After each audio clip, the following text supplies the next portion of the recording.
The scent of pine from the cabin's hearth was supposed to be soothing. Instead it smelled like a funeral pyre. Across the room my husband Julian Croft paced like a caged animal, his phone clenched in his white-knuckled hand. Outside, the blizzard we'd been warned about raged, painting the world an impenetrable white. "I have to go, Alara," he said, his voice a low, frantic thrum. "It's Sloane. She's not answering. She sent a text. She said she can't do this anymore." A cold that had nothing to do with the storm seeped into my bones. I had heard this before. In another life. I watched him, this man I had loved for 2 years and been married to for 3, and saw the ghost of the man who would later turn the gas on in our kitchen, his eyes hollow with a blame meant solely for me. In my past life I stopped him.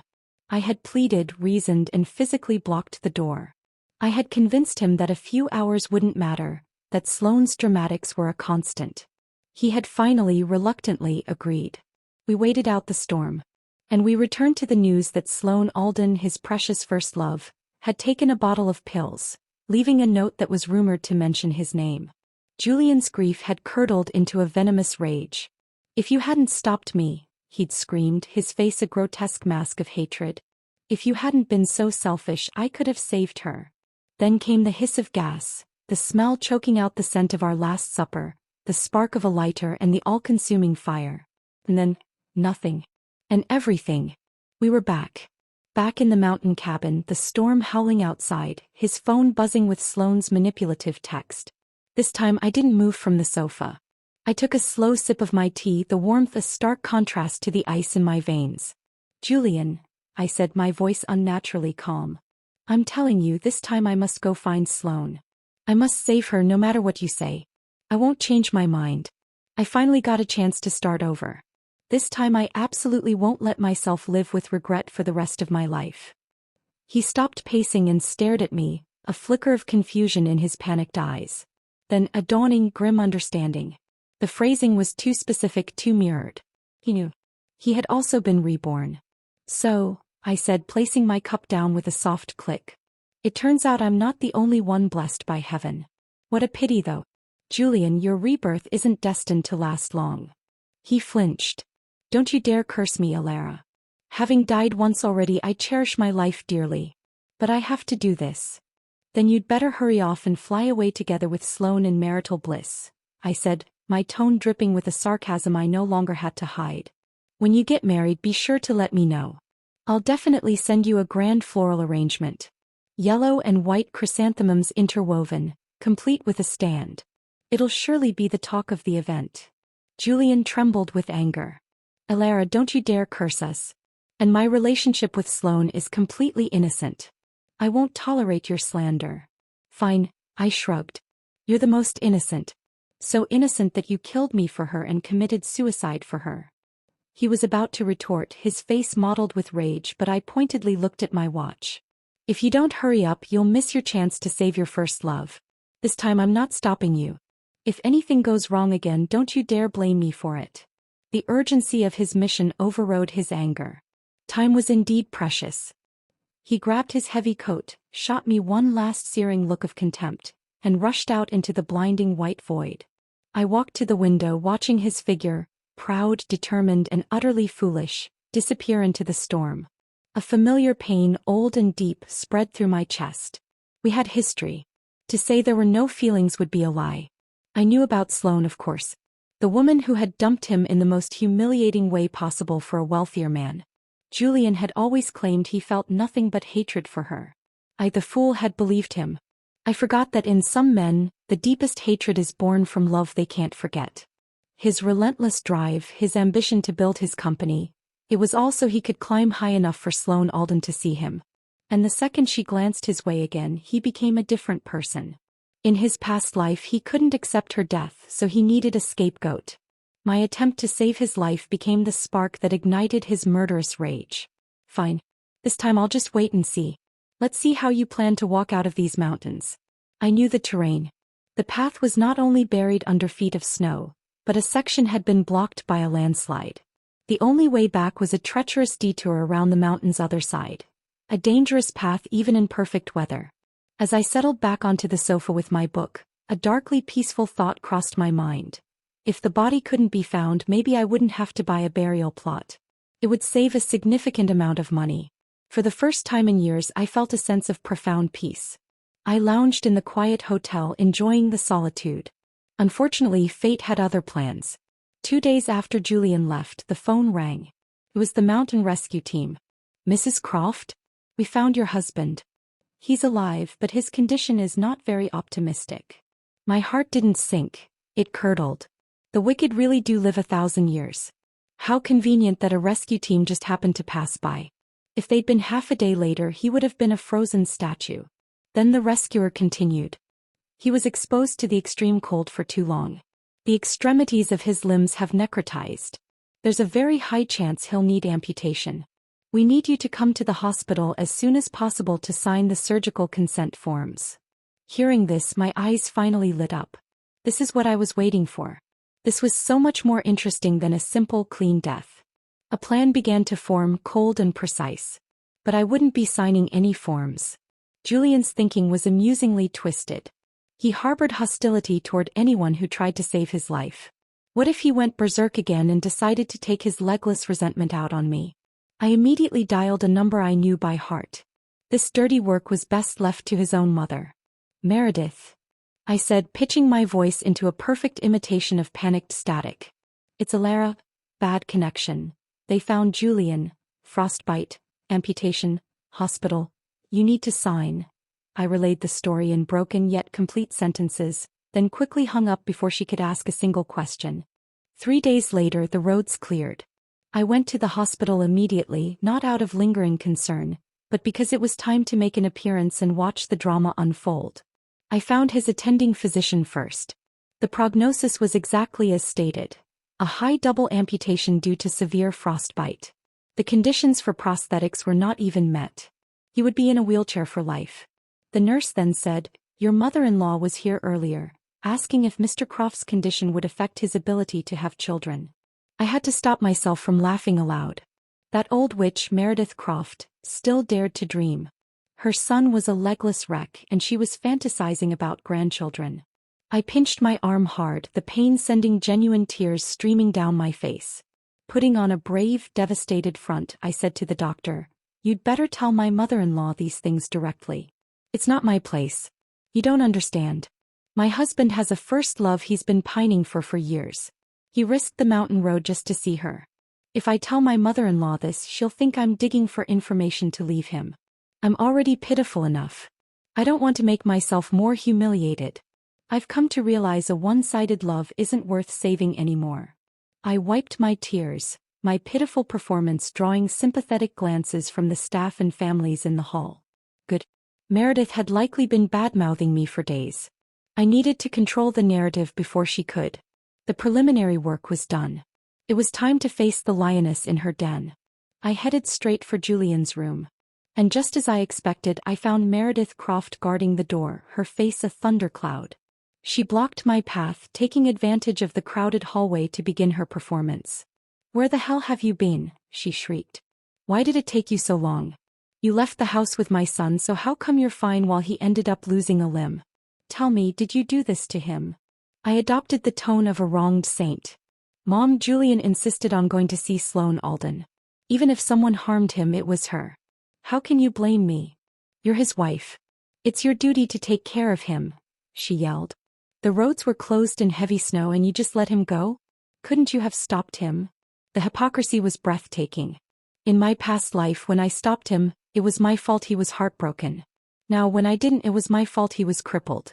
"Mom," I said, my voice trembling with feigned weakness, "Julian is a grown man.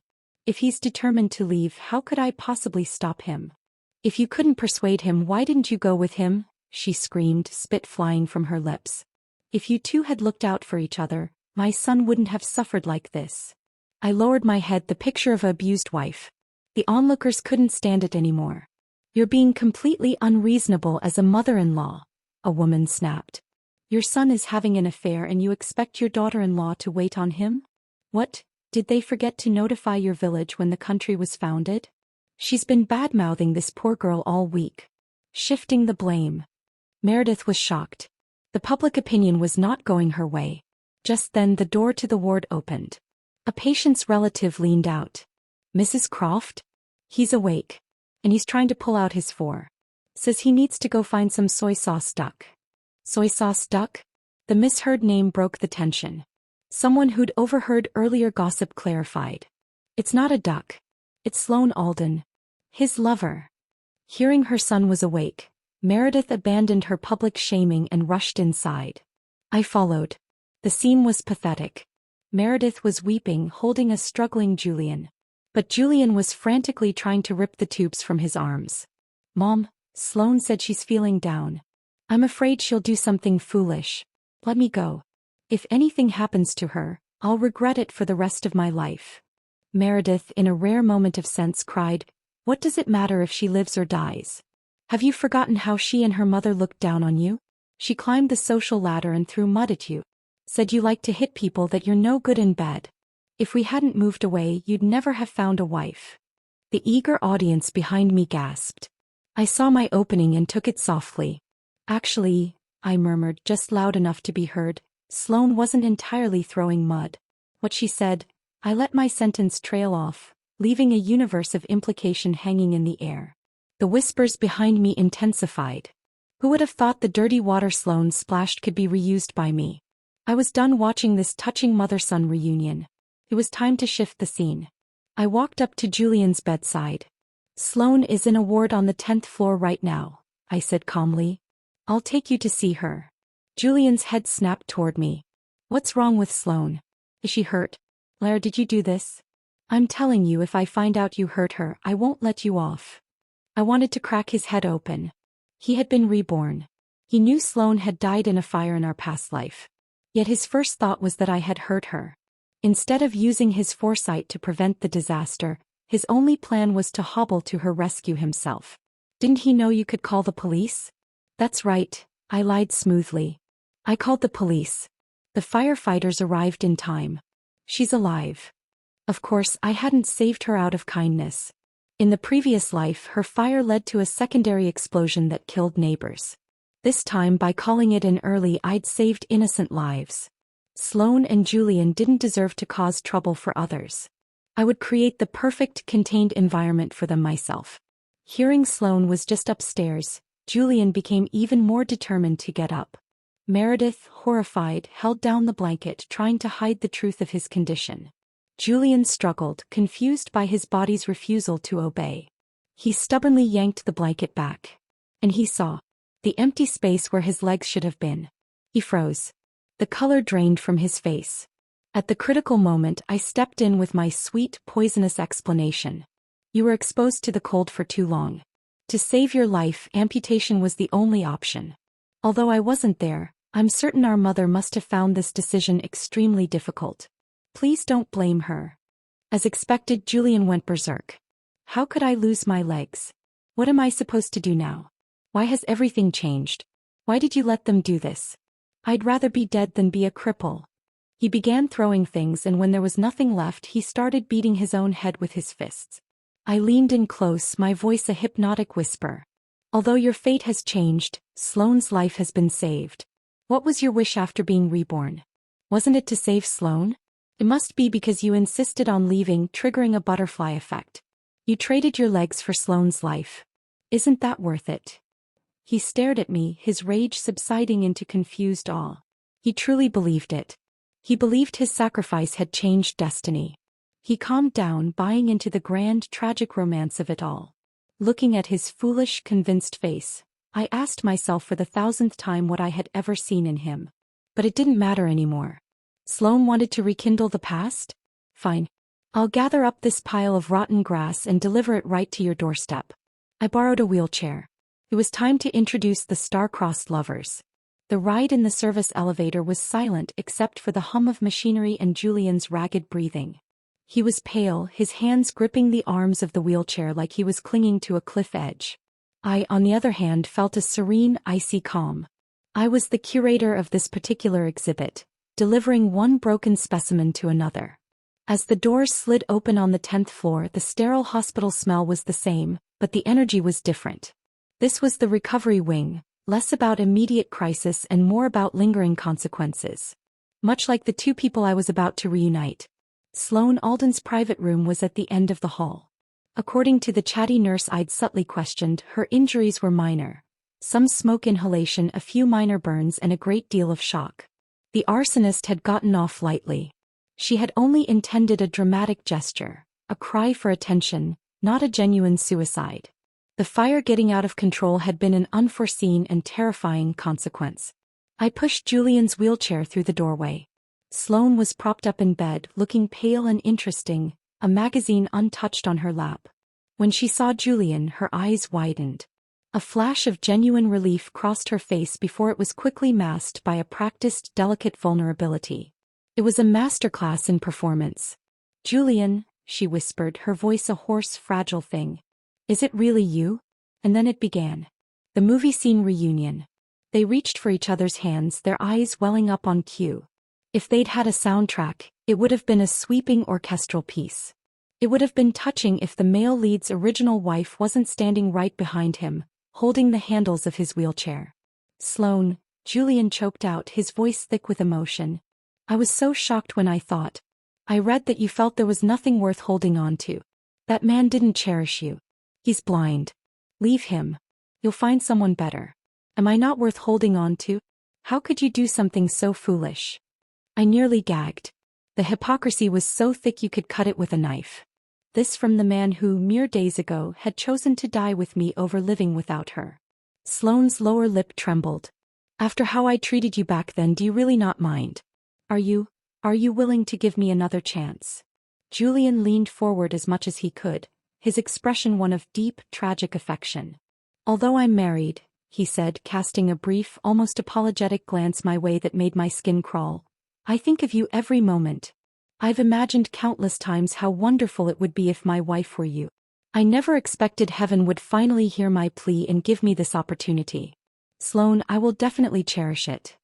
It was nauseating. He was quoting bad romance novels verbatim. Sloane played her part perfectly. "Julian, only after marrying that man did I realize how terribly wrong I was. I see now how rare your love for me truly is." Her eyes flicked to me, then back to him, a calculated gleam in them. "Are you really willing to leave your wife for me? To spend the rest of your life with me?" Julian didn't hesitate. He shouted it as if volume could cement the vow. "I do." I decided it was time for my cameo. I stepped forward, clapping my hands together softly, a delighted, tearful smile on my face. "His wife does too." I chirped. "Hello, Sloane. I'm Alara, Julian's current wife. But don't you worry. Ever since I was a child, I've loved watching the romances between the male and female leads in idol dramas. I never thought I'd encounter such a scenario in real life. I'm more than happy to step aside for you too." The looks on their faces were priceless. Julian was confused by my enthusiasm. Sloane was suspicious, her eyes narrowing slightly. I continued, beaming at them. "From now on, I'll entrust Julian to you. I hope you both will be happy together. You're not fully recovered yet, so we won't disturb your rest. You'll have plenty of time to be together in the future. It won't make a difference to miss this little while." I began to turn the wheelchair around. "We'll head back first then." Julian's head whipped around. "I don't want to leave," he said, his voice petulant like a child denied a toy. "I want to stay and spend more time with Sloane. We've already missed so many years. From now on, I don't want to be apart from her for even a single minute." He glared at me, his paranoia resurfacing. "Alara, haven't you given up yet? Are you still trying to interfere in my love with Sloane? I think my stance has been clear enough. I'd rather die than be separated from her. No matter what you say today, I won't go back with you." This was the moment. I leaned down, my lips close to his ear, my voice a whisper so low only he could hear it, laced with feigned, embarrassed concern. "Julian," I murmured. "Your urine bag is almost full. You need to change it soon. Do you really want to stay here and let Sloane watch the nurses handle that?" The effect was instantaneous. The romantic hero facade shattered. His face flushed a deep, mortified red. The machismo that was so deeply ingrained in him overrode the lovesick fool. He could not, under any circumstances, let his ethereal first love see him in such a degraded, helpless state. He cleared his throat, straightening his shoulders as much as he could in the chair. "Sloane," he said, his voice suddenly formal, "if love between both sides can last for ages, Why need they stay together night and day? Our current goal is to focus on recovery. So I should head back now. Sloane looked bewildered by the sudden 180. But Julian, you just said. The doctor was very insistent on my rest schedule, he interrupted, not meeting her eyes. Alaire, take me back. Now. I gave Sloane a small sympathetic shrug as if to say, "Men, what can you do?" and wheeled him out. He didn't look back. His pride had been successfully weaponized against him. For now. But the universe, it seemed, enjoyed throwing wrenches in my carefully laid plans.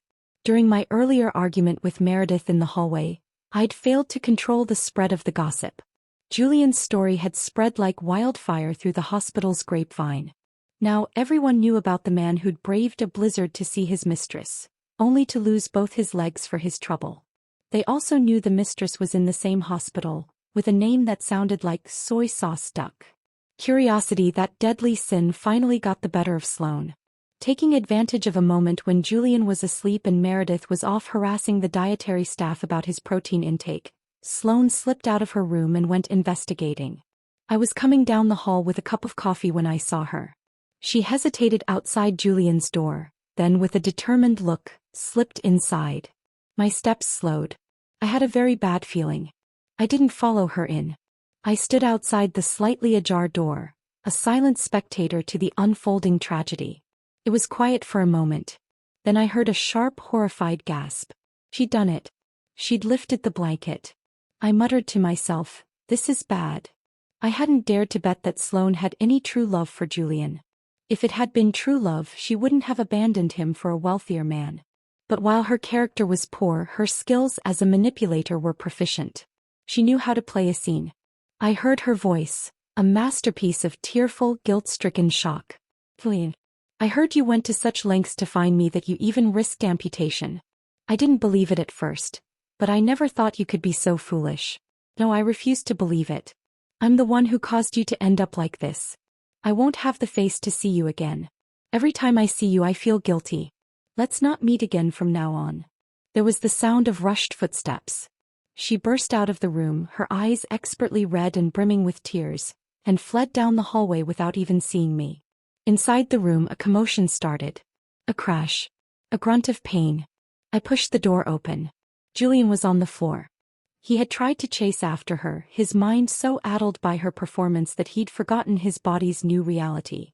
He had fallen out of the bed and was now struggling to crawl forward, a pathetic, heartbreaking sight. The sentiment might have been touching if not for the fact that when he fell, his catheter had come loose. A pool of yellowish liquid was spreading slowly across the linoleum floor. The smell hit me. "No," I said aloud, my hand going to my mouth. "I can't take it anymore." I had to run too. Thankfully, that arrogant Julian didn't see her exit for what it was, a tactical retreat. He genuinely believed Sloane was distancing herself out of a noble, overwhelming guilt. It was almost pitiable. I must say, my previous act in front of him, constantly praising his epic love story while subtly hinting at my own lingering feelings, had proven quite effective. If he were to realize now that Sloane only wanted him as a fallback option and was now bailing because he didn't meet her physical standards, his rage would be uncontrollable. And I needed him controllable. So I became the most supportive ex-wife in history. I volunteered to be their emotional mediator and messenger. I assured a despondent Julian that I would definitely help him and Sloane achieve their happy ending. But my actions behind the scenes were very different. On the very day Sloane discovered the amputation, she tried to complete her discharge paperwork. I made a few anonymous calls, suggesting to her doctor that her mental state was too fragile for release. It bought me time. Meanwhile, I immediately transferred Julian to a private, more expensive single room. It wasn't for his comfort, it was to isolate him. No more gossipy roommates or eavesdropping nurses. He would hear nothing from the outside world that I didn't want him to hear. Then I dealt with Meredith. I found a lavish, all-inclusive global tour brochure for seniors, a 3-month trip through Europe. I went to her not as her daughter-in-law but as a concerned ally. "Meredith," I said, my voice dripping with false concern. "This stress is going to kill you. Look at you. You're not sleeping. Julian is stable now. What he needs is time and peace to heal, not his mother hovering and reminding him of everything he's lost. A change of scenery would be good for you.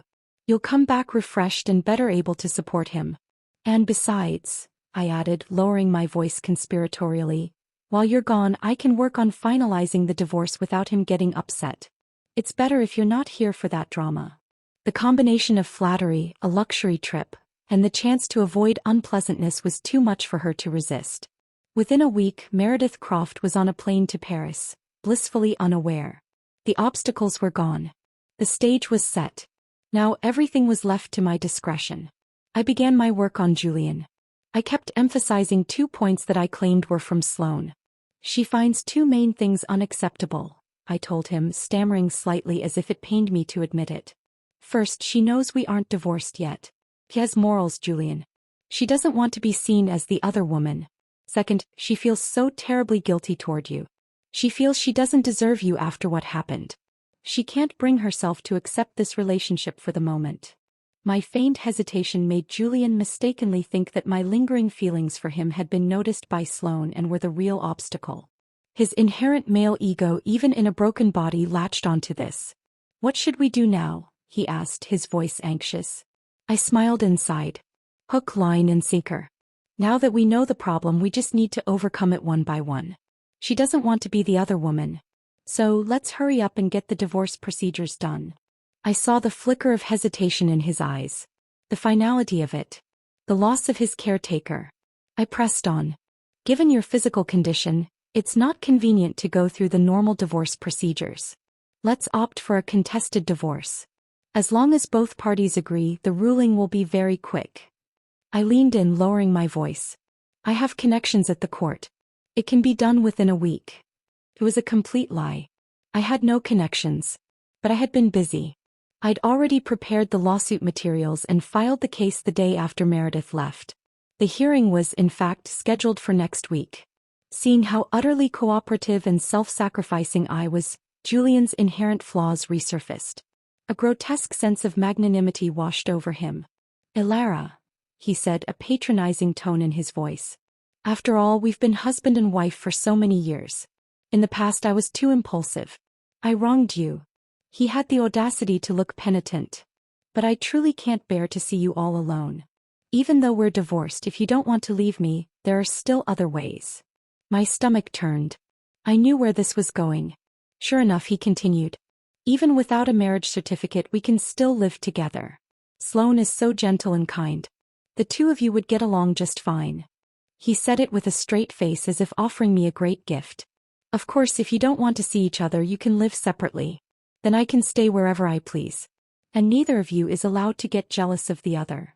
I stared at him, my expression one of stunned horror. Could he possibly mean what I thought he meant? Hadn't he realized yet that his male functionality had almost certainly failed?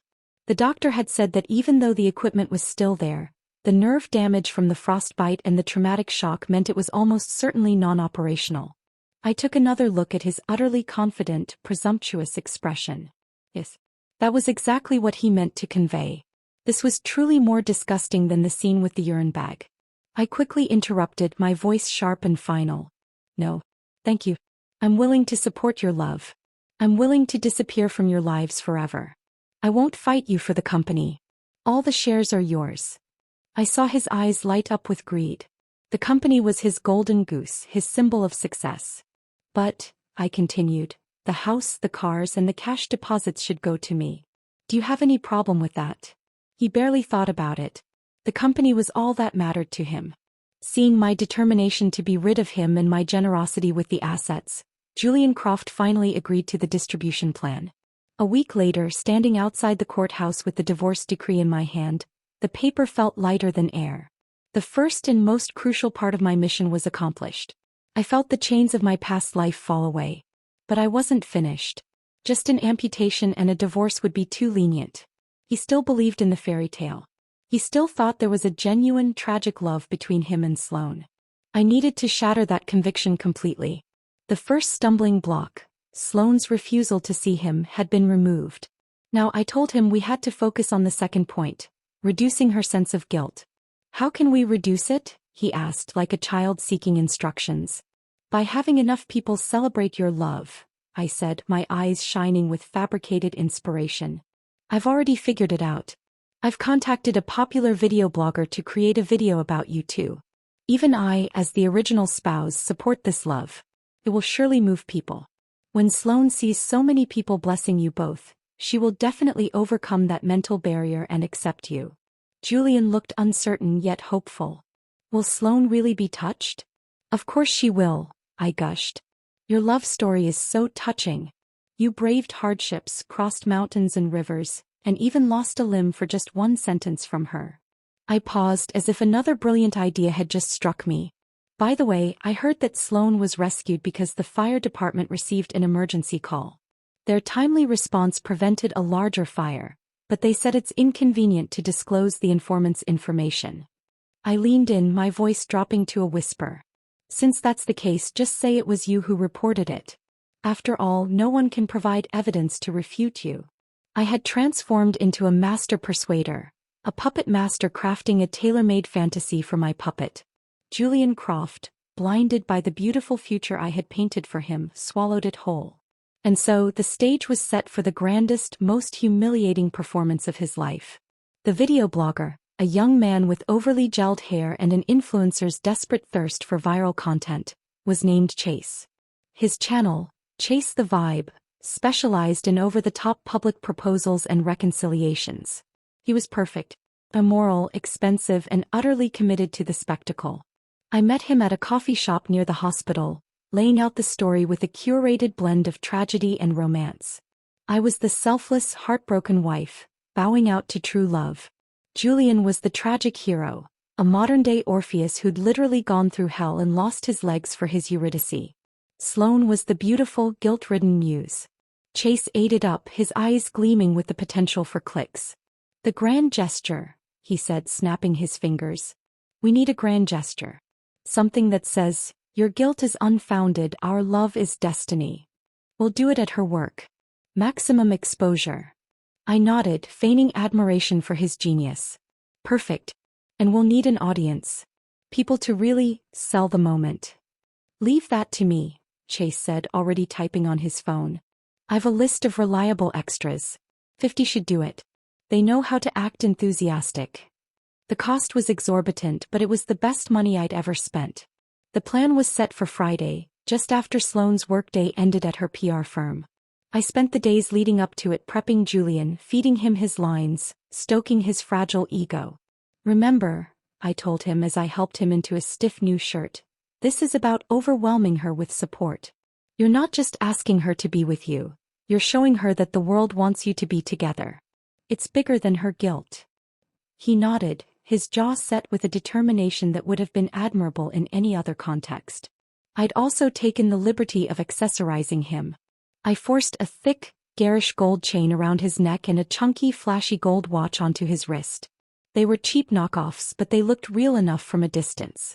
Julian, in his diminished state, seemed to draw a strange comfort from their weight, a semblance of the wealth and status he was rapidly losing hold of. The real Julian Croft owned a few luxury watches. Understated, elegant, expensive pieces. But they didn't scream money, the way this gaudy nonsense did. And Sloane Alden was a woman who measured everything in decibels of wealth. She'd dumped him for a louder bank account. She'd come back to him when his company started doing well. Her currency was cash, not character. I was counting on it. We arrived in a rented van with a ramp. Chase and his crew were already there, cameras set up, a small crowd of hired enthusiasts milling about, doing a poor job of looking like spontaneous well-wishers. I saw the casting coordinator, a harried-looking woman with a clipboard, shoot me a look that was pure disdain. I made a mental note to add a hefty bonus to the invoice. I positioned Julian's wheelchair at the center of the paved plaza in front of the sleek office building. Chase gave me a thumbs up. The clock ticked toward 5. When the glass doors slid open and employees began to stream out, Sloane was among them, laughing with a colleague. He saw the crowd first, then the cameras, then Julian. Her smile froze, then melted into a mask of pure panic. She tried to back away, but the flow of people and the encircling extras gently hemmed her in. Chase cued the music, a saccharine instrumental track from a speaker. It was time. Julian, to his credit, remembered his lines. He held up the divorce decree I'd handed him just moments before. Sloane, he called out, his voice amplified by a microphone Chase held near him. Zoe and I have already divorced. I'm single now. The past is over. Sloane's eyes darted from the paper to the cameras to the crowd. Her PR instincts warred with her personal horror. She reacted quickly, playing the only card she thought she had left. If you divorced because of me, she said, her voice trembling with a performance that almost rivaled Julian's, that would make my guilt even greater. No, I can't get past that barrier in my heart. I can't. This was my cue. I stepped out from behind Chase's camera rig, playing my part to perfection. I approached her, my hands clasped, my face a picture of earnest benevolence. I'm truly glad to be able to support your love, I said, my voice clear and carrying. The camera swiveled to me. The story had its perfect third act, the gracious ex-wife. And Sloane, please don't feel pressured. I was the one who initiated the divorce. I was moved by your love. I looked at Julian, then back at her, pouring on the drama. The one who isn't loved is the third wheel, and it's me who should step aside. I saw the confusion in her eyes. This was not going according to any script she understood. Julian was willing to risk his life for you, I continued, laying it on thick. And you were ready to take your own life for him. I simply couldn't bear to see two people who love each other be torn apart. To ensure you don't feel burdened, that's why I, as the ex-wife, was willing to accompany Julian here to propose to you. She was trapped. The crowd was watching, the cameras were rolling. Denying this would make her look cruel, capricious. I saw the calculation in her eyes. She was looking for an exit. I decided to push her into a corner. I adopted a tone of gentle, probing concern. Sloane, is it because Julian is disabled now? Her head snapped toward me. How could that be? She denied instantly, too quickly, her voice shrill. I spread my hands, a picture of innocent logic. If that's the case, then why don't you agree? Julian seized the moment, his voice taking on a wounded, dramatic edge. Sloane, you used to tell me day and night that you regretted leaving me, that you were willing to give up anything to be with me. Were all those just lies? Chase, on cue, gestured wildly to the crowd of extras. On command they erupted. Marry him. Marry him. Marry him. The chant was picked up by a few genuine, curious bystanders. The pressure was immense, a wave of manufactured public opinion crashing down on her. I saw the exact moment she broke. Her shoulders slumped. Her eyes glazed over. She was outmaneuvered. A tiny, tight smile appeared on her lips. She looked at Julian, then at the cameras, and gave a slow, graceful nod. The crowd erupted in cheers. Chase zoomed in for a close-up of her tear-streaked, joyful face. Julian's expression was one of triumphant ecstasy. He believed it. He believed he had won. As the celebrations continued, I slipped away to pay the extras. The casting coordinator handed me a receipt, her expression grim. Just so you know, she said quietly, many of my people told me not to contact them for this kind of job again. Cheering for a scumbag and his mistress was too morally wrong. They won't take on such jobs anymore. The statement shouldn't have mattered, but it did. It was a small, reassuring slice of karma from the universe. I understand, I said, and added a significant bonus to their payment. Their discomfort was worth every penny. The proposal was over. The video was edited, set to maudlin music, and uploaded to Chase's channel, where it got a mixed bag of comments. Some calling it romantic, many more calling it disgusting. I hired a team of online trolls to amplify the romantic comments and bury the negative ones under a mountain of generic praise. I even paid people to criticize me. The criticism of me was my favorite part. The comments were masterpieces of reverse psychology. This ex-wife is an idiot. The husband is clearly not long for this world. She should have dragged out the divorce to inherit everything. Now his money will just benefit the mistress. She gave up the company. Is she stupid? That's the only asset that matters. I knew Sloane would see them. She was vain and online enough to search for herself. The comments were designed to plant a seed. Julian still had money. The company was the golden goose. She might be shackled to a cripple, but she'd be a rich one. It worked faster than I anticipated.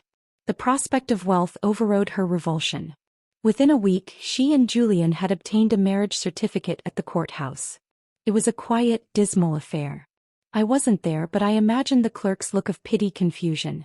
Julian, giddy with what he thought was victory, even had the audacity to call me Elara. he said, his voice buoyant. We did it. We're married. You should come to the wedding. We're planning a proper ceremony once I'm out of rehab. I agreed without hesitation, my voice sweet. I wouldn't miss it for the world. But deep down I knew their wedding would never happen. Sloane would never go through with a public ceremony married to a man in a wheelchair. And soon Julian wouldn't have the energy or the means to plan one. The final act of my revenge was not about his body. It was about his legacy, his pride. It was time to break the businessman. Julian's company, Croft Technologies, had been successful, but its success wasn't built on his genius alone. In the early days, desperate for a unique selling point, he'd courted me not just for a relationship but for my work. I was a software architect with a specialty in secure data encryption. The proprietary framework I designed became the backbone of his company's main product. I joined his company and many clients signed on because of my reputation and my technology. Julian, in his arrogance, had forgotten that. He thought the clients were loyal to him. As soon as the divorce was finalized, I started my own firm. I didn't poach clients. I didn't have to. They called me. The tech world is a small one. News of our split and my departure from Croft Technologies spread quickly. My clients, the big ones, the ones that provided 80% of the company's revenue, quietly opted not to renew their contracts. They migrated to my new, smaller but technically superior firm. I sat in my new modest office and watched the dominoes fall. First, the emails from Julian's panicked suit. Then the calls from his investors. The company's cash flow was cut off. They couldn't meet payroll. They certainly couldn't repay their substantial bank loans. Julian, from his hospital bed and then his rehab facility, tried to rally. He held frantic video conferences, his face pale and sweating on the screen, promising new innovations, new directions. But without my framework, without the clients who trusted my work, Croft Technologies was just an empty shell. A brand name with no product. The bank foreclosed. The investors pulled out. The vultures circled. Within 2 months of my divorce, Julian Croft's company filed for bankruptcy. The news was in the business section of the paper. Once promising tech firm Croft Technologies collapses. I cut out the article and stored it in a drawer. A trophy. After the bankruptcy was announced, I stopped paying attention to Julian entirely. I was satisfied. This outcome was more painful for him than any physical injury. I had destroyed his pride, his identity as a successful entrepreneur, and his belief in a grand, romantic destiny. I had made him realize, in the most concrete way possible, that his life was a ruin of his own making. My revenge was complete. I wanted to never see him again. But the universe and Julian had one last twist for me. It was a rainy Tuesday evening. I was coming home from my office, tired but content, looking forward to a quiet night in the house that was now wholly legally mine. As I approached my door, a figure detached itself from the shadows near the potted plants. I froze, my key in hand. It was Julian. He was a wreck. His clothes were rumpled and damp. He was unshaven, his hair greasy. The wheelchair he sat in was a cheap, standard model, a far cry from the sleek, custom-made one he'd had before the money vanished. He looked like he'd been waiting for hours. I didn't open the door. I stood there in the hallway, the rain pattering against the windows, waiting for him to speak. "Elara," he said, his voice raspy, broken. "Let's make up." I actually laughed, a short, sharp, incredulous sound. "What? No longer chasing after true love?" His face crumpled. "So Sloane has been lying to me all along. She never loved me. She only came back because she wanted my money." He spoke the words as if he'd just discovered a profound and shocking truth. "When she found out I was bankrupt, she immediately wanted a divorce. She said I was delusional. That no one could possibly like me in this wretched state." He looked up at me, his eyes pleading, swimming in self-pity. "She even told me the sight of me made her sick." He took a ragged breath. "Elara, only now do I realize who truly deserves my love. Though fate played a cruel joke on us, thankfully it's not too late to make things right. After all this time you finally get to see me turn back to you. Isn't that a blessing in disguise?" As he spoke, he reached out a trembling hand, trying to grab mine. I recoiled, stepping back as if from a venomous snake. The audacity was astronomical. "Sloane was right about one thing," I said, my voice cold and flat. "You really are quite presumptuous. What makes you think that after you've hurt me, I'd still be standing here waiting for you to turn back. He looked genuinely confused. But you said it yourself. You still had lingering feelings for me. You stepped aside to let me and Sloane be together. I smiled then, a cold, sharp smile that held no warmth. If I hadn't said that, how could you have agreed to divorce me so readily and left all the real estate to me? I let the words hang in the air, watching them sink in, watching the dawning horror on his face as he realized the depth of my manipulation. Julian, when I loved you, I gave you my heart and soul. When I stopped loving you, I became cold and indifferent. Don't blame me for being heartless. You brought this upon yourself. I looked him straight in the eye, delivering the final blow. I gave you chances twice in 2 lifetimes, but you didn't cherish them. I turned my back on him, unlocked my door and stepped inside. I didn't look back as I closed it, shutting out the sight of his utterly dejected figure in the hallway. The last time I'd watched him retreat like that was during the blizzard when I saw him off to his death. This time his state of mind was the same. He was a ghost already. From now on he had nothing to do with me. I thought that was the end. I focused on my company, building something that was truly mine. Months passed. I heard about Julian again only in snippets, through the twisted grapevine of mutual acquaintances who knew better than to mention him to me directly. The story was sordid and ended up on a cheap legal affairs program I sometimes had on in the background for noise. Sloane, it turned out, had found a new financial backer, some older man impressed by her faded beauty and desperate ambition. But Julian, in his newfound poverty and bitterness, had refused to grant her a divorce. He had nothing left but the legal chains that bound her to him, and he clung to them with vicious spite. Sloane, not one for being trapped, had decided to run. She'd packed her things and was preparing to disappear secretly. But Julian found out. The report was vague on how. Perhaps he'd hired a cheap detective, perhaps he'd just guessed. The argument that followed was violent. Although Julian could no longer move freely, the strength in his arms from propelling his wheelchair was formidable. The show described a struggle. Julian, in a blind rage, had used a knife to slash Sloane's face, scarring her permanently and stabbing out one of her eyes. In the frantic, bloody fight for her life, Sloane had grabbed another knife and stabbed him through the heart. They died together in a pool of blood and shattered delusions, their toxic love finally consuming them completely. I was at my desk when the segment aired, the reporter's voice a dramatic monotone. I felt nothing. No satisfaction, no sorrow. Just a hollow, quiet finality. My secretary's voice came through the intercom. President Croft? It's time for the meeting. I reached over and turned off the television, silencing the reporter's closing remarks. All right, I said, my voice steady. I'll be right there. I stood up, straightening my suit jacket. I glanced out the window of my corner office at the city stretching out below me. What remained of Julian Croft was nothing but a sordid anecdote on a daytime TV show. What mattered was what I had built. What mattered was the meeting ahead. Nothing, I thought as I walked toward the door, compares to a solid career. The meeting was about expansion. My firm, now bearing my name, Elara Systems, was thriving.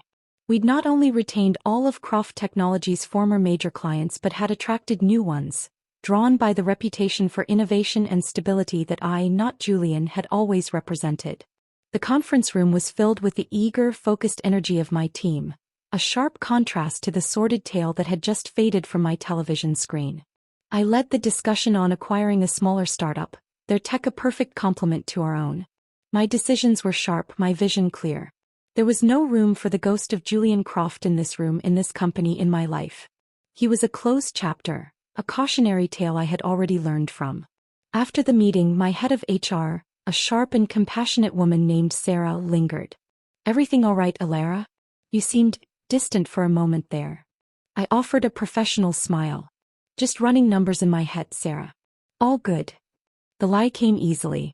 The truth, that I'd just learned of my ex-husband's murder at the hands of his mistress, was not suitable office chatter. I buried myself in work for the rest of the day, the rhythm of code and contracts a soothing balm. But that night, in the silence of the house that was wholly mine, the echoes finally found me. Not of grief, but of a profound, weary emptiness. 2 lifetimes, ended in violence. I had wanted revenge, and I had gotten it in a far more complete and twisted form than I'd ever imagined. I felt no triumph, only the cold weight of being the sole survivor of a shipwreck I had engineered. A week later, a formal letter arrived. It was from the county coroner's office. As Julian's most recent legal next of kin before his remarriage, I was formally notified of the completion of the autopsies and the release of the bodies. There was a polite, bureaucratic inquiry about my intentions regarding Mr. Croft's remains, given that Mrs. Sloane Croft's family had already claimed hers. The thought of dealing with Julian's funeral, of facing Meredith upon her return from her oblivious world tour, made my skin crawl. I had no intention of buying him a plot. He didn't deserve a peaceful rest next to my future.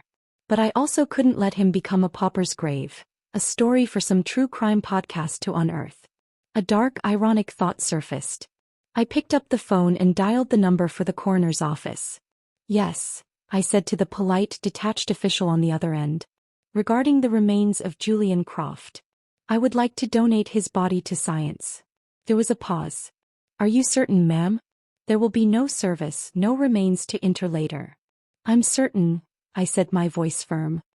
He was always more interested in the superficial than the substantive. Perhaps some medical student can find a use for him. It's more than he offered the world in the end. I hung up, the decision feeling strangely fitting. It was clean, clinical, and utterly final. Julian would be reduced to a teaching tool, a specimen. There was no poetry in it, no grand tragedy. Just an end. The next month was a blur of work and the quiet process of truly moving on. I sold the last car that was in his name, erased the final financial traces of him. I even redecorated the house, painting over the colors he'd chosen, making the space unequivocally mine. Then the doorbell rang on a Saturday morning. I wasn't expecting anyone. Through the peephole, I saw a woman, her face haggard and tanned from travel, her expensive luggage piled around her. Meredith. Her global tour was evidently over. The news, it seemed, had finally reached her. I took a deep breath and opened the door. Her eyes were red-rimmed, her usually immaculate appearance frayed. She didn't scream or accuse. She just looked old and broken. "You," she whispered, her voice raw. "You did this." I didn't deny it. I didn't confirm it. I simply said, "Come in, Meredith. You look like you need a cup of tea." She stumbled into the living room, collapsing onto the sofa as if her bones had turned to dust. I busied myself in the kitchen, giving her a moment to compose herself, giving myself a moment to strategize. When I returned with the tea, she was staring blankly at the wall. They said he, and that woman," she couldn't finish the sentence. "The police ruled it a murder-suicide following a mutual altercation," I said, my tone neutral as if reading from a report. "The details are unpleasant." "He was bankrupt," she said, the words a choked sob. "His company, everything gone. And you have it all. This house. Everything." "The divorce settlement was quite clear," I said calmly. "He got the company. I got the liquid assets and the property. He made his choices, Meredith. He chose to chase Sloane Alden. He chose to sign the papers. He chose to drive his company into the ground without me there to run it. His choices have consequences." She looked at me then, a flicker of her old venom returning. "You poisoned him against me. You sent me away. I offered you a vacation you were all too happy to take," I corrected her gently. "You were exhausted from doting on him. You told me so yourself. I merely provided an opportunity for rest. What happened after you left was between Julian and Sloane. And, ultimately, between Julian and himself." I saw the fight drain out of her. She had no one else to blame. Her golden boy was gone, revealed to be a fool, a bankrupt, and a murderer. Her dreams of dynasty were ashes. "What will I do?" she whispered, a truly lost woman. I felt a pang of something that wasn't quite pity, but perhaps a recognition of shared devastation. We had both loved him in our ways and we had both been destroyed by him. I was just the one who had managed to rebuild from the rubble. "The life insurance policy," I said. She looked up, startled. "The one I took out on him years ago. The beneficiary is still you.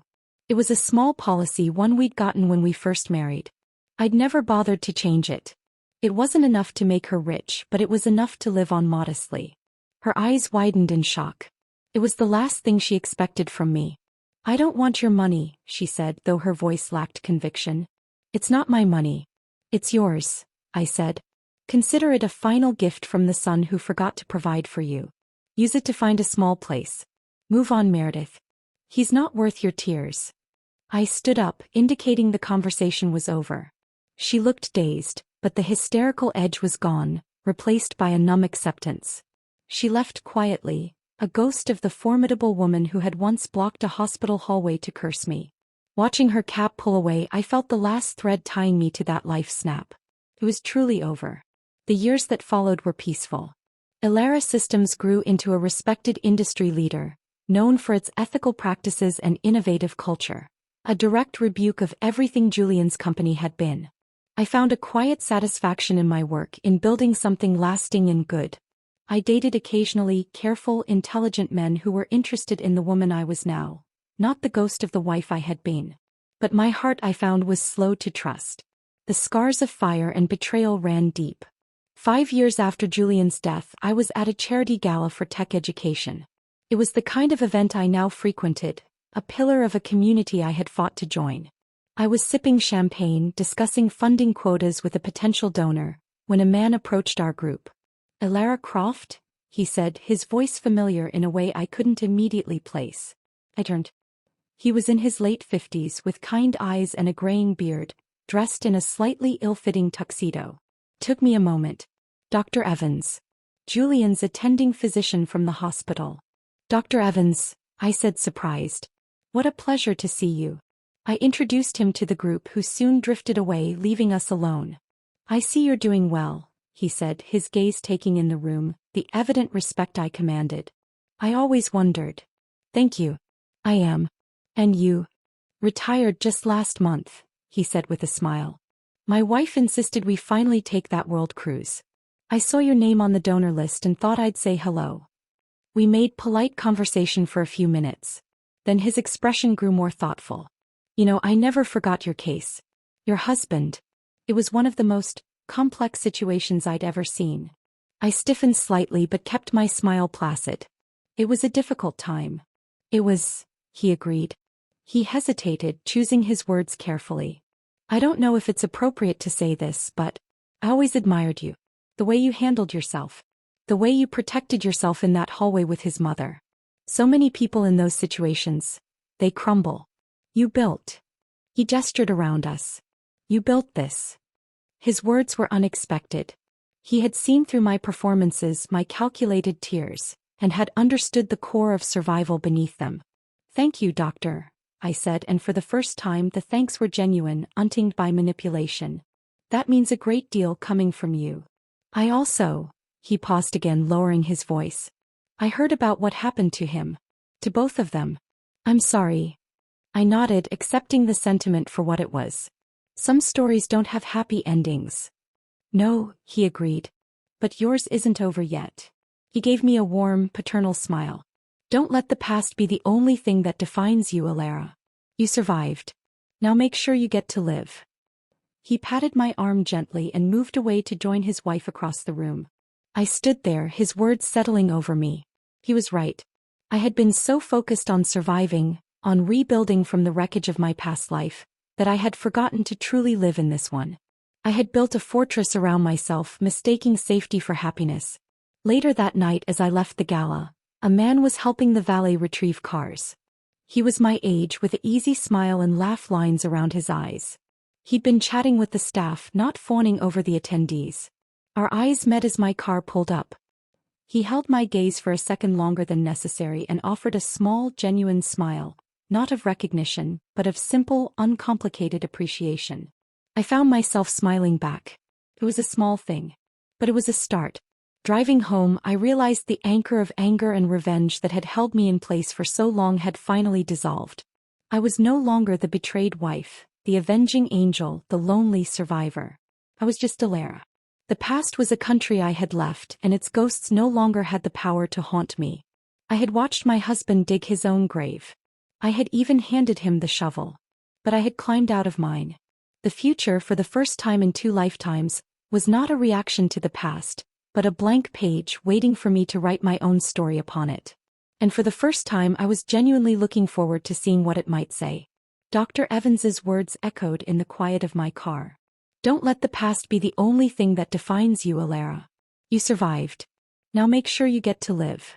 For so long, my identity had been a fortress built on two cornerstones: Julian's wife and Julian's avenger. With both of those roles obsolete, I felt a strange, weightless disorientation. Who was I when I wasn't fighting? The house, once a trophy of my victory, now felt too large, too quiet. The sleek, modern furniture I'd chosen as a rejection of our shared past seemed cold and impersonal. I'd built a beautiful cage, mistaking its walls for safety. The man from the valet stand lingered in my mind. It wasn't about him, not really. It was about the effortless way he'd smiled. It was a smile devoid of history, of calculation, of pain. It was simply a moment of human connection. I realized I was starved for it. My life was a series of controlled, professional interactions. My dating life had been a defensive maneuver, interviews for a position no one was going to get. I was the CEO of my own isolation. A week after the gala, I did something impulsive. I called Sarah, my HR head, into my office. "Sarah, you're from the Pacific Northwest, right?" I asked. She looked surprised. "Seattle, born and raised." "Why?"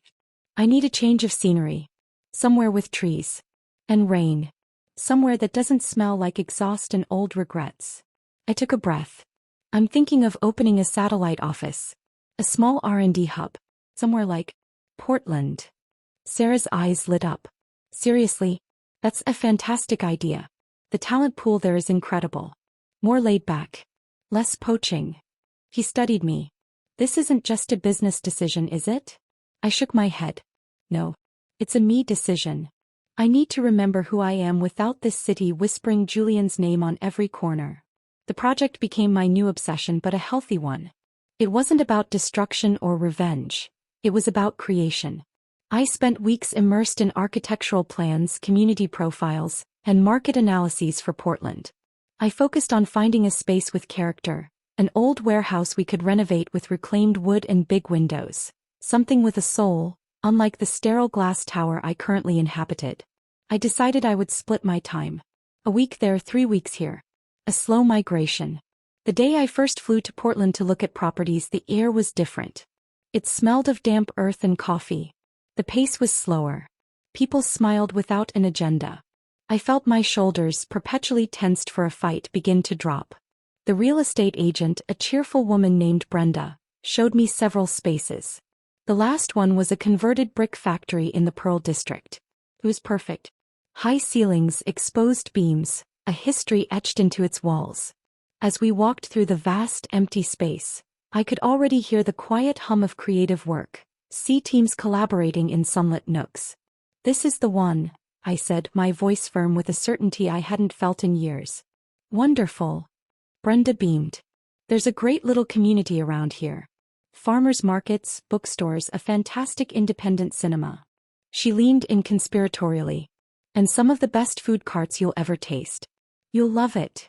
As we finalized the paperwork at a local coffee shop, I felt a thrill that was entirely new. This was mine.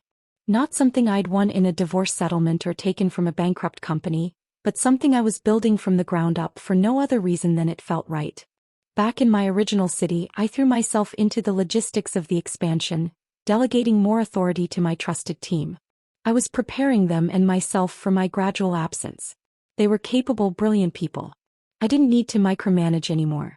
That had been a habit born of fear, a need to control everything after my life had spiraled into chaos. One evening, I was working late, reviewing resumes for the Portland office. A name caught my eye: Ben Carter.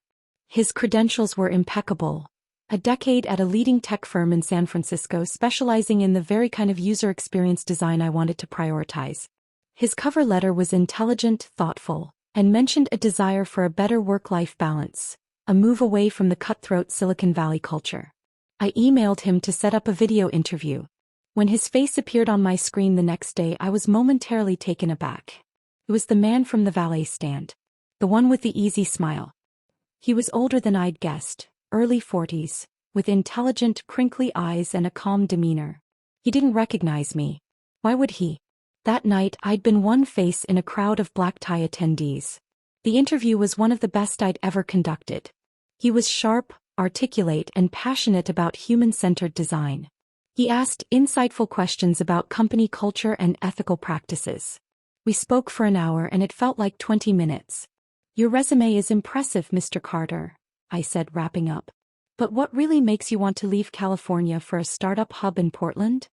He smiled, and it was the same genuine, uncomplicated smile from the gala. Honestly, I'm tired of building products just to sell ads or exploit data. I want to build things that matter. And I miss rain. California's sunshine is overrated. I laughed. It was a real spontaneous laugh. I can understand that. We'll be in touch. I hired him. Not because of a smile, but because he was the best candidate by a mile. But the coincidence felt like a nudge from the universe, a sign that I was on the right path. The Portland office launch was a quiet affair. No loud parties, no press releases boasting of expansion.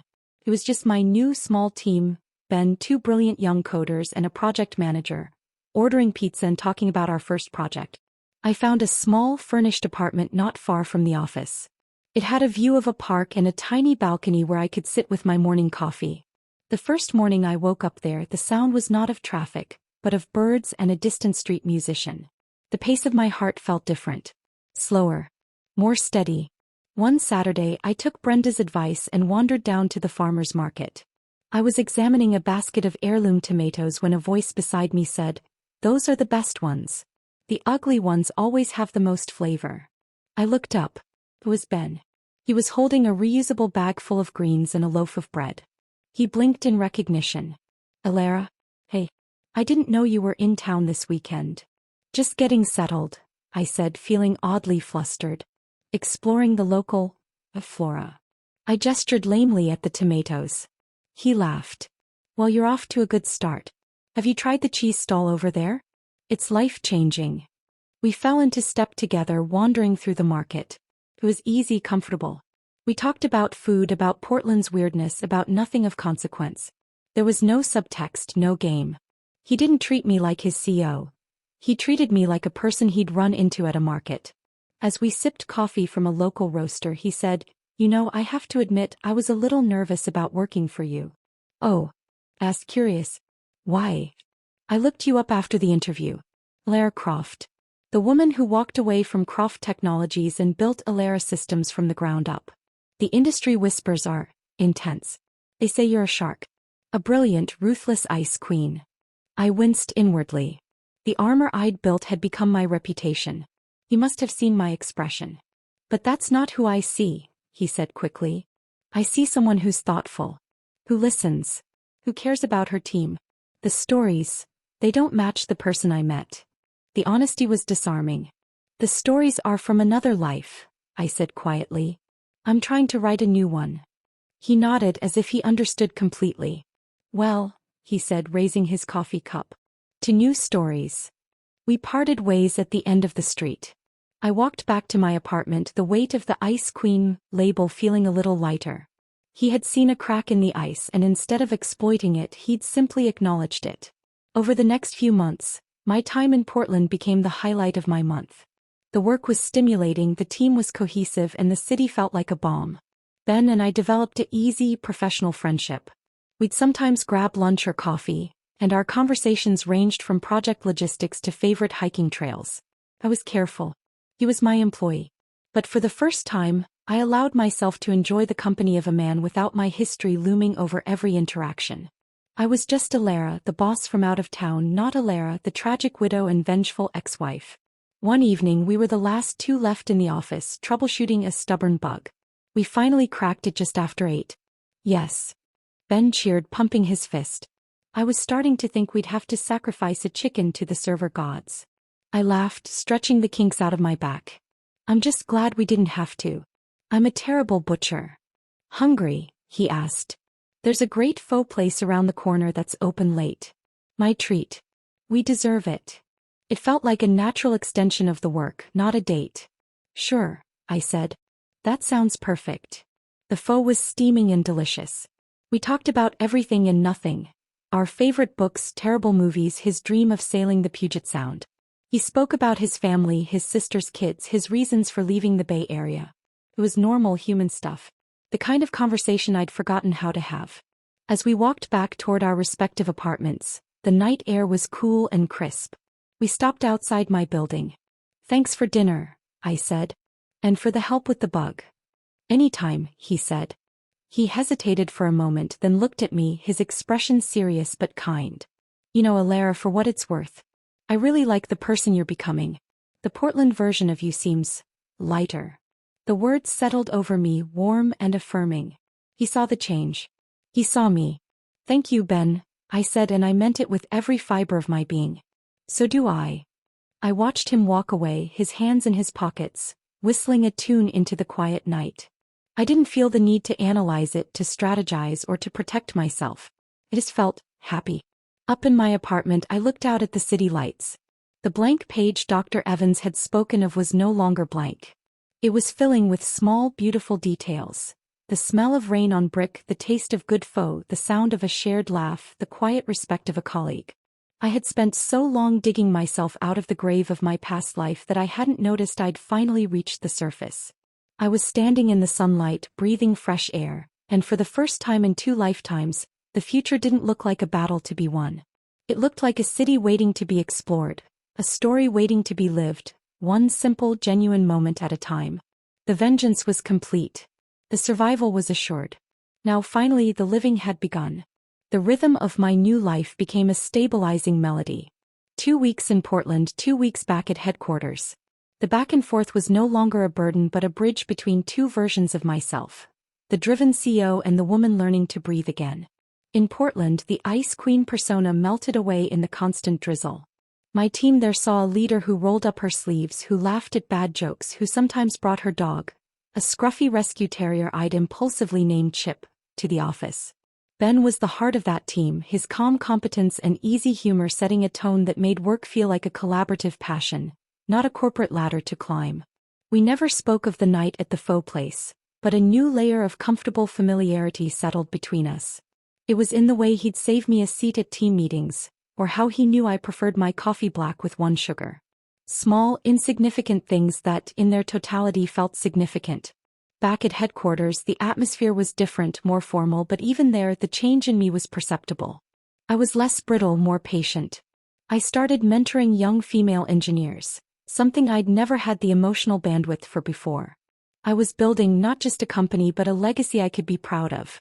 One afternoon during my Portland rotation, I was working late again. The office was quiet, bathed in the orange glow of the setting sun. Ben appeared in my doorway. "Last one again?" he asked, leaning against the frame. "Just finishing up," I said, closing my laptop. "You heading out?" "In a minute. I wanted to ask you something." He stepped inside, uncharacteristically hesitant. "There's a concert in the park this weekend. I know it's not really a work thing, and I totally understand if it's not appropriate, but I thought you might enjoy it." It wasn't a coffee. It wasn't a working dinner. It was a concert. In a park. It was unmistakably a date. My old instincts screamed a warning. Fraternization. Complications. The ghost of Julian whispered about betrayal and tangled loyalties. But I looked at Ben. His offer was straightforward, his eyes hopeful but not pushy. He wasn't asking the suit. He was asking the woman he'd shared pho with. I took a breath, silencing the echoes. "I'd like that," I said. "I'd like that a lot." His smile was like the sun coming out from behind a cloud. "Great. Saturday. I'll pack a picnic." The date was lovely. It was all the simple, normal things I'd missed. A checkered blanket on the grass, a basket of cheese and fruit, the smooth sound of a saxophone weaving through the warm evening air. We talked about everything except work. He told me about growing up in a small coastal town, about his failed attempt at a band in college. I found myself telling him things I hadn't spoken of in years. My love for painting as a child, my dream of visiting Iceland. I didn't tell him about Julian. Not the full truth. I offered the sanitized version. A first marriage that ended badly, a divorce. He accepted it without prying, his kindness a quiet space that asked for nothing. It was the first of many such dates. Hikes in the Columbia River Gorge, trips to the coast, lazy Sundays browsing bookstores. With every outing, the fortress around my heart crumbled a little more. It was terrifying and exhilarating in equal measure. Meanwhile, in the other part of my life, a ghost from the past I thought I'd buried decided to stir. I was back at headquarters in the middle of a budget meeting when my assistant slipped me a note. "A Mrs. Gable is on line 2. She says it's urgent and personal. She mentioned the name Croft. Meredith. I hadn't heard from her since she'd left my house years ago. A cold dread trickled down my spine. What now? I excused myself and took the call in my office. Meredith. Her voice was thin, reedy, and laced with a new, pathetic desperation. Elara. Thank God. I didn't know who else to call. What is it? I asked, my tone neutral. It's the money. The insurance money. It's gone. She began to weep dry, hacking sobs. I was foolish. There was a man, he said he could help me invest it. Double it. He seemed so sincere. And now he's gone. Everything is gone. I closed my eyes, pinching the bridge of my nose. Of course. She'd been scammed. The woman who had once ruled her social circle with an iron fist had been reduced to a mark for a common con artist. Have you called the police, Meredith? What's the point? She wailed. They won't find him. They never do. Lara, I have nothing. The rent is due next week. But I have nowhere to go. The silence stretched out. This was the woman who had blamed me for her son's mistakes, who had tried to bully me into a life of servitude. Every bitter, vengeful part of me wanted to hang up. She had made her bed. But the person I was becoming, the one Ben was helping me uncover, saw something else. A lonely, broken old woman who had lost her son, her status, and now her last shred of security. She was a toxic person, but she was also a human being left with nothing. I sighed. Give me your address, Meredith. I'll have my assistant wire you enough for 3 months' rent. It's a loan. Not a gift. You will pay me back when you get your social security sorted out. The weeping stopped. She was stunned into silence. You do that? After everything? I'm not doing it for you, I said, my voice firm. I'm doing it for me. Because the person I am now doesn't leave old women destitute. But this is it, Meredith. The final thread. After this, you are on your own. Do you understand? He sniffled. Yes. Yes, I understand. Thank you, Elara. Thank you. I hung up, my hand trembling slightly. I hadn't forgiven her. But I had freed myself from her.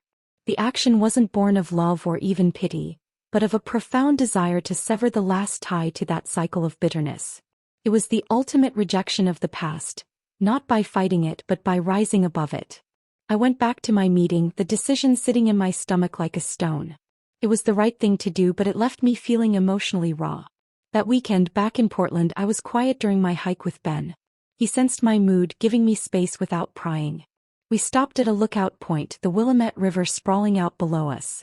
Tough week? He asked gently.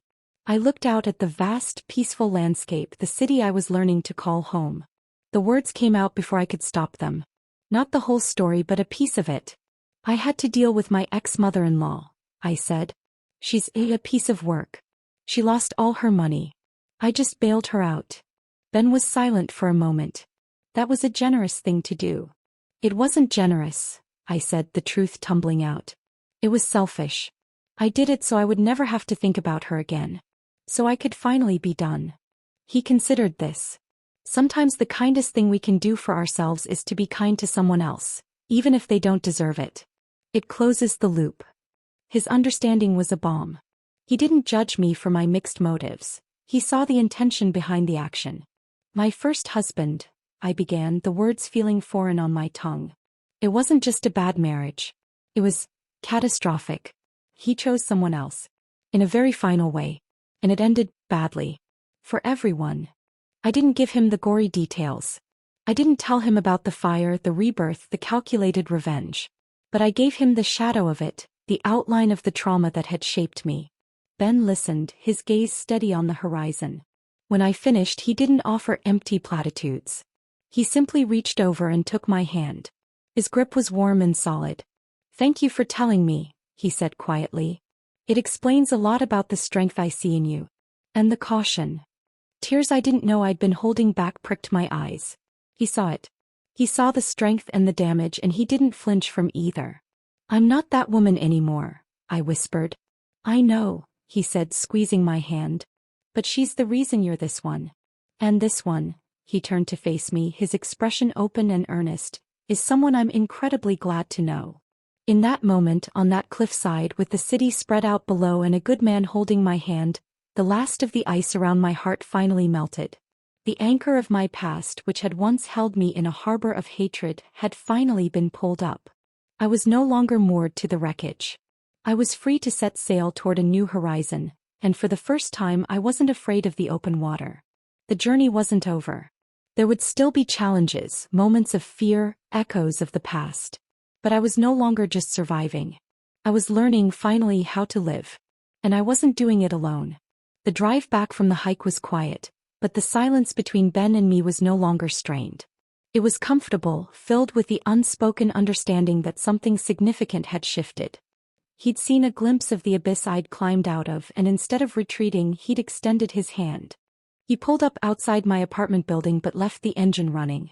"I have to go help my sister move a sofa," he said with an apologetic smile.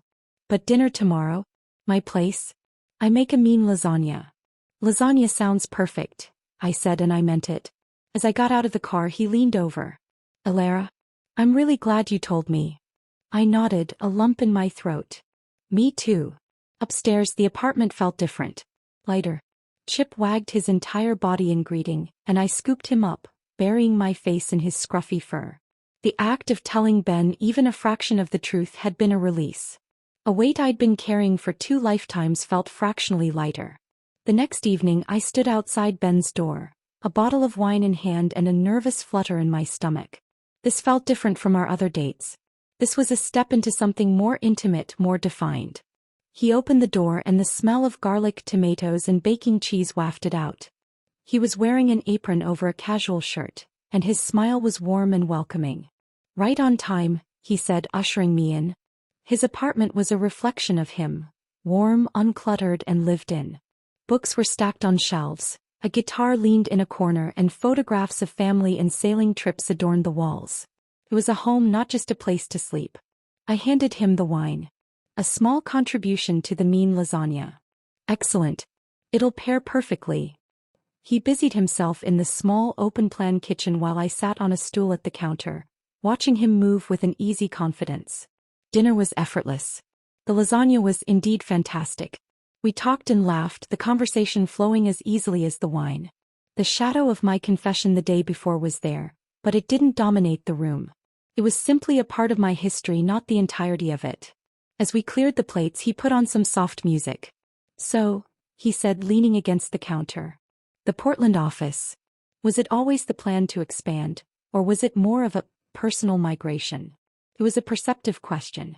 He was asking about the heart of the change he'd seen in me. I took a sip of wine, choosing my words. "A bit of both. The business case was solid. But for me it was an escape hatch. A way to become someone new. Or maybe to remember who I was before I got lost." He nodded, his eyes thoughtful. "I get that. Sometimes you need a change of scenery to change your soul." He paused. "And the catastrophic ending. Does it still follow you here?" It was the question I'd been both dreading and hoping for. "Less and less," I said honestly. "But it's like a scar. You don't feel it every day, but you always know it's there." His name was Julian. Saying his name aloud to Ben felt like a final exorcism. He was charismatic, ambitious, and completely consumed by his obsession with another woman. A woman from his past. I gave him the edited, non-supernatural version.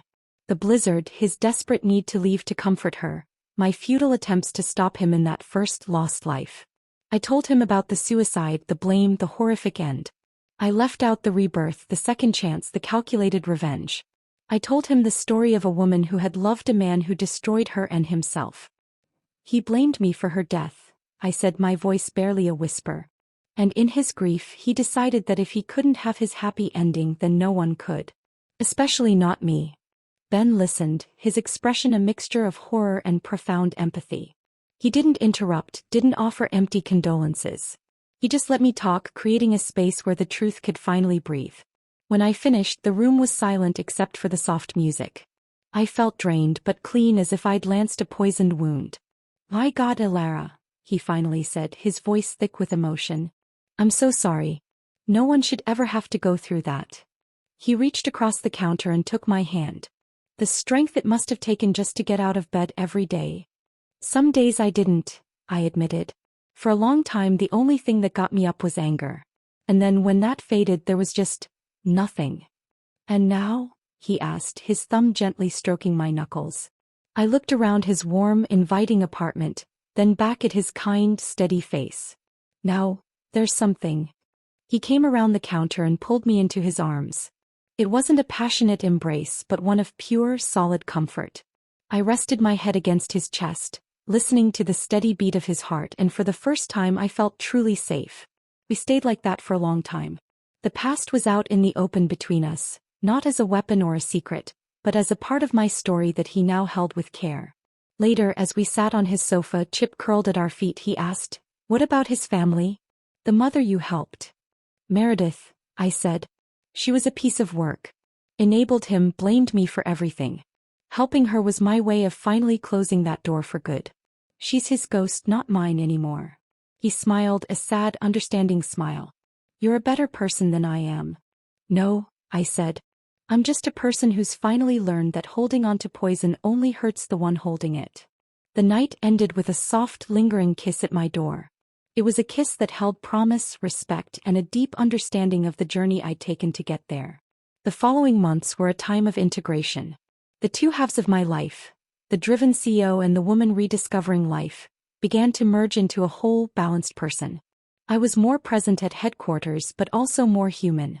I delegated with trust, empowered my team, and found that the company thrived even more when it wasn't solely reliant on my frantic, controlling energy. In Portland, my relationship with Ben deepened naturally, carefully. We were cautious of the power dynamic, but our connection was undeniable.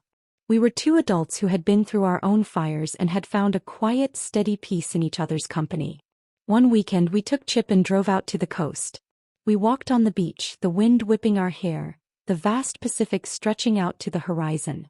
It felt symbolic, standing on the edge of a new world. "I've been thinking," Ben said, his hand in mine. "The satellite office is a success. You don't need to be here all the time, but you also don't need to be there all the time. What if you made Portland your primary home?" I looked out at the endless water, considering it. Headquarters didn't need me micromanaging it anymore. My core team there was capable and loyal. I could lead strategically from anywhere. Portland was where I felt alive, where I was building a life, not just a company. "I think," I said, a smile spreading across my face, "that's a brilliant idea." The decision felt right.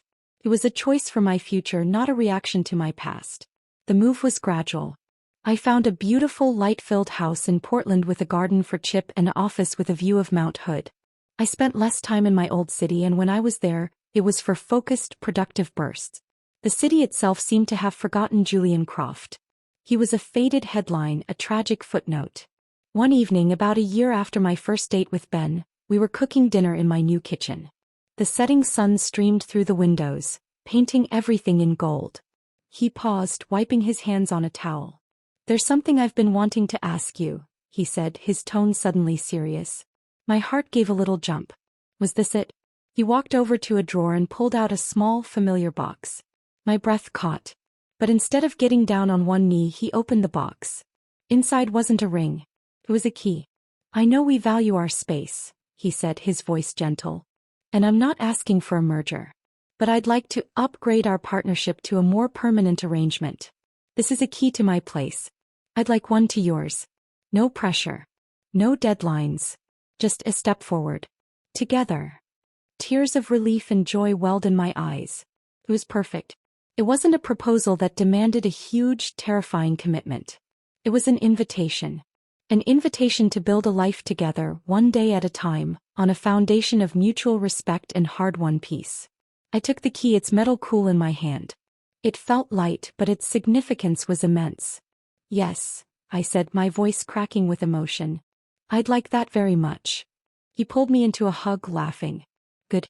Because I already made a copy of yours. It's in my drawer." I laughed through my tears, swatting his arm. "You were that sure, were you?" "Hopeful," he corrected, kissing my forehead. "Always hopeful." That night, as we lay in bed in our home, the past felt truly, finally, like a foreign country. The ghosts were silent. The vengeance was complete. The survival was a fact. The future was no longer a blank page, but a story I was co-writing chapter by chapter with a good man by my side. I had watched my husband dig his own grave, and I had climbed out of mine. Now I was planting a garden where it had been. The key exchange was the beginning of a new, quiet chapter. Ben's key sat on my keyring, a small silver promise next to the practical brass of my house and office. His apartment became a second home and mine his. We navigated the merging of two established lives with a sense of humor and patience I hadn't known I possessed. It wasn't about losing myself in someone else. It was about building a new shared space where we both belonged. We fell into a comfortable rhythm. Weeknights were often spent at my place with its garden, where Ben, to my endless amusement, had taken up gardening with a fervor usually reserved for tech startups. Weekends were for adventures. Kayaking on the Willamette, exploring the Cascades, or simply driving until we found a curious-looking diner. It was all wonderfully, blessedly ordinary. One Saturday we were at a local nursery choosing plants for a new border he wanted to build. My phone buzzed in my pocket. It was Sarah from headquarters. "Ilara," she said, her voice uncharacteristically somber. "I'm sorry to bother you on the weekend." "It's fine, Sarah. What's up?" "It's about Meredith Croft." My hand tightened on a pot of lavender. Ben, sensing my shift in mood, looked over questioningly. I shook my head slightly. "What about her?" I asked, my voice neutral. "She passed away, Ilara. Last night. Her neighbor found her this morning. It looks like it was peaceful in her sleep." I was silent, absorbing the news. There was no grief, no sense of loss. Just a final quiet click, like the last page of a very long and unpleasant book being turned. "Thank you for letting me know, Sarah. There's a bit more," she continued hesitantly. "The neighbor said Meredith had been going through her things. She left a letter for you. It's with her lawyer." "A letter? What could that bitter, broken woman possibly have to say to me? A final curse? A last-minute apology I neither wanted nor needed?" "I see," I said, my tone carefully flat. "Email me the lawyer's details. I'll handle it." I ended the call and stood there, the scent of damp earth and flowers suddenly cloying. "Everything okay?" Ben asked gently, placing a hand on my back. "Julian's mother. She died." I looked at him. "She left me a letter." His expression was one of immediate, protective concern. "You don't have to read it. You don't owe her anything." "I know," I said. But a morbid curiosity was already stirring. This was the last ghost. The final echo. Perhaps reading it was the true exorcism. The lawyer's office was in a nondescript building in my old city. I went alone. Ben had offered to come, but this was something I needed to face by myself. The lawyer, a weary-looking man in his 60s, handed me a plain white envelope with my name scrawled on it in Meredith's spidery handwriting. "She was very insistent this get to you," he said. "Her estate is negligible. There are some personal effects. You are listed as the executor if you choose to accept."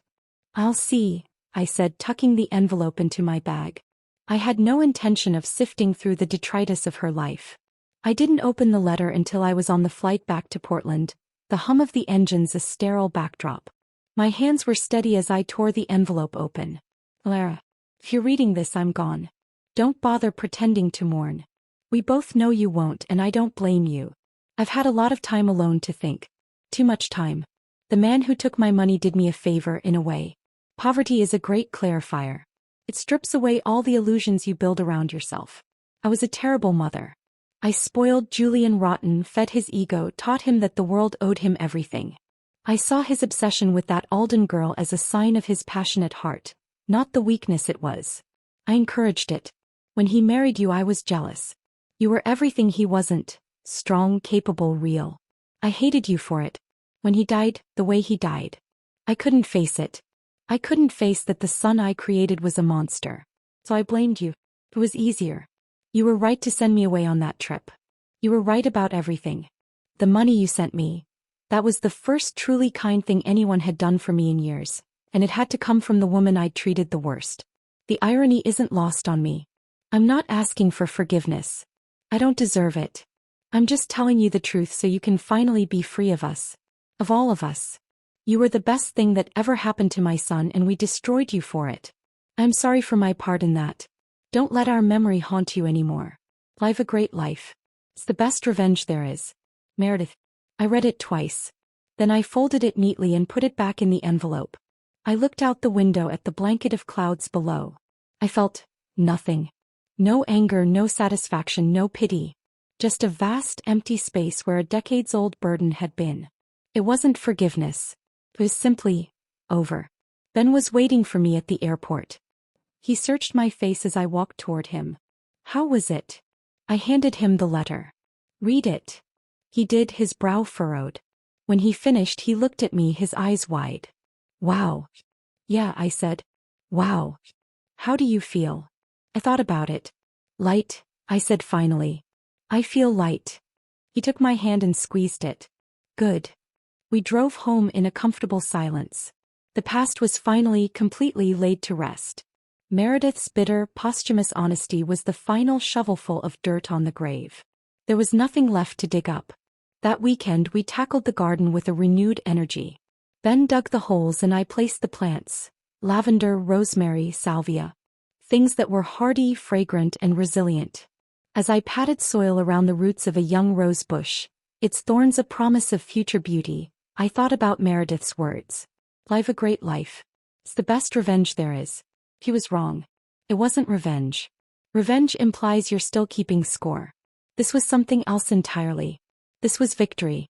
Not over Julian or Meredith or Sloane, but over the darkness they tried to pull me into. I had chosen to climb into the light. I looked over at Ben, his shirt dirty, a smudge of soil on his cheek as he carefully staked a tomato plant. He felt my gaze and looked up, smiling that easy, uncomplicated smile. What? He asked. Nothing, I said, my heart full to bursting. I'm just happy. And I was. It was that simple. The seasons turned. The garden flourished. My company continued to thrive under the leadership of the incredible team I'd nurtured. I spent more time in Portland, eventually making it my official residence. The headquarters city became a place I visited professionally, a chapter one had fondly closed. One evening, years after that first fateful blizzard, Ben and I were sitting on our back porch, watching the fireflies dance over the lavender. Chip, now gray-muzzled and dignified, snored at our feet. Ben reached over and took my hand. You know, he said, his voice soft. We never did things in the traditional order. I laughed. What, like dating before moving in together? Or your brilliant key-based proposal? Exactly, he grinned. But there's one tradition I've been thinking about. He reached into his pocket. My breath caught. This was it. The moment I'd once feared and now found myself utterly ready for. But he didn't pull out a ring box. He pulled out a folded piece of paper. I was going to get a ring, he said, unfolding it. But that didn't feel right. That felt like a transaction. A closing. He handed me the paper. This felt more like us. An opening. It was a printout of a boat listing. A classic 30-foot sailboat named the Second Star. I thought, he said, his voice hopeful, that instead of a diamond we could have adventures. We could learn to sail her together. We could see where the wind takes us. Tears of pure, unadulterated joy filled my eyes. It was perfect. It was so perfectly us. Yes, I said, throwing my arms around his neck. 1,000 times yes. We bought the boat. We learned to sail, fumbling and laughing our way through lessons on the Puget Sound. The first time we took her out on our own, just the two of us, the wind filled the sails and pulled us gracefully through the water. I stood at the helm, the salt spray on my face, Ben's arm around my waist. I looked back at the receding shoreline, at the life I had built from the ashes of a past I had overcome. I had watched my husband dig his own grave, and I had chosen not to lie down in it with him. I had chosen to plant a garden. I had chosen to build a life. I had chosen to love again. And now I was choosing to sail into the horizon, not running from anything but sailing toward everything. The future was wide open, a vast and sparkling sea, and I was finally, joyfully free. The